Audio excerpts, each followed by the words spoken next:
Welcome to Take 5, your 5-minute inspirational message from Solid Rock, Drogheda. Today is World Braille Day. You know that language for the blind, the little raised dots, has always been something that fascinates me whenever I'm staying in major hotel chains. I always notice how in the lift, the buttons on the lift have the little raised dots. And the room numbers as well, the numbers outside each room also have the little dots, so it's in Braille as well. And I've always looked at that and wondered what it must be like having to negotiate by touch alone and feeling those numbers, and how clever it is that an entire language has been built up from those little dots. Now, the reason why this is National Braille Day is because the guy who invented it, Louis Braille, was born on this day in 1809. And his father was a leather worker. His father had a workshop that made basically harnesses for horses out of leather. And as a little 3-year-old child, Louis was working with a bit of leather, just playing in his father's workshop. And he was using an awl, a sharp instrument, and it sort of slipped and went up and punctured one of his eyes.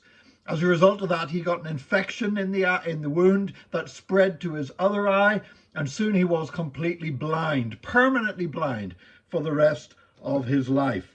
And he was in a school for the blind, and he discovered that there was something called night language.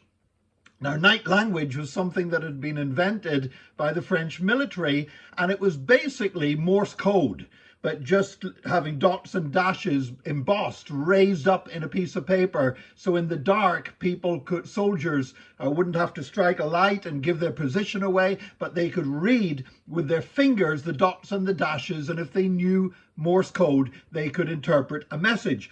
And the only problem is Morse code, it takes quite a long time, even for people that are used to it, to interpret it quickly. And as a boy, Louis Braille began to think, you know what, I could do this better. And he came up with a system of bumps and dots that were much quicker and much easier to read than the best military experts had been able to come up with. And basically, he was only 15 years old whenever he invented this system.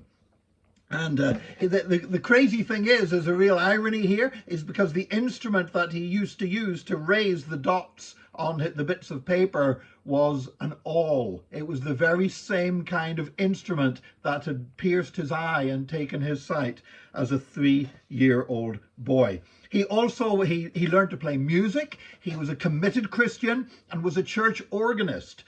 He used to love playing music, and he wrote music. And not only did he devise a way for ordinary writing and music, he actually devised a system of Braille for writing sheet music as well for blind musicians. And this was just a young boy. Now today, of course, Braille has been developed so much more.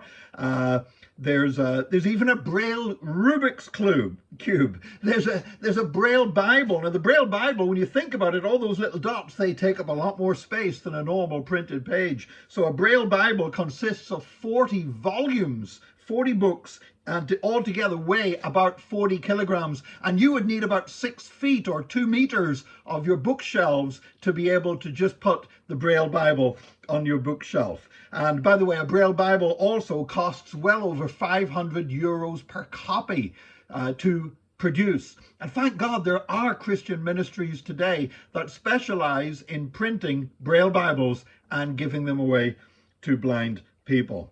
So Louis Braille, this boy who really could have been excused at 3 years old, going blind, and he could have been excused for sitting back and saying, I can't do anything. I mean, he had so much excuse for not doing much with his life, but instead he invented something that would be a blessing to so many other blind people. And when he was on his deathbed, and he did die very young, he died of tuberculosis when still a very young man. But he said this was his last words from his deathbed. He said, God was pleased to hold before my eyes the dazzling splendors of eternal hope. And after that, doesn't it seem that nothing more could keep me bound to the earth? And he closed his eyes and he went to be with Jesus Christ. And the boy who had from 3 years old had lived in darkness and yet had seized every opportunity to improve the lives of others, he then went into the unapproachable light on which God himself dwells. So today, National Braille Day is a wonderful day for reflecting on the fact that we might often think we've got excuses for not being able to do this, not being able to do that. But I believe Louis Braille reminds us that with a faith in Jesus Christ, the sky is the limit, and really our excuses don't sound that powerful after all. May God bless you today. Have a great day today. Join us again tomorrow for another Take 5, your 5-minute inspirational message from Solid Rock Drogheda.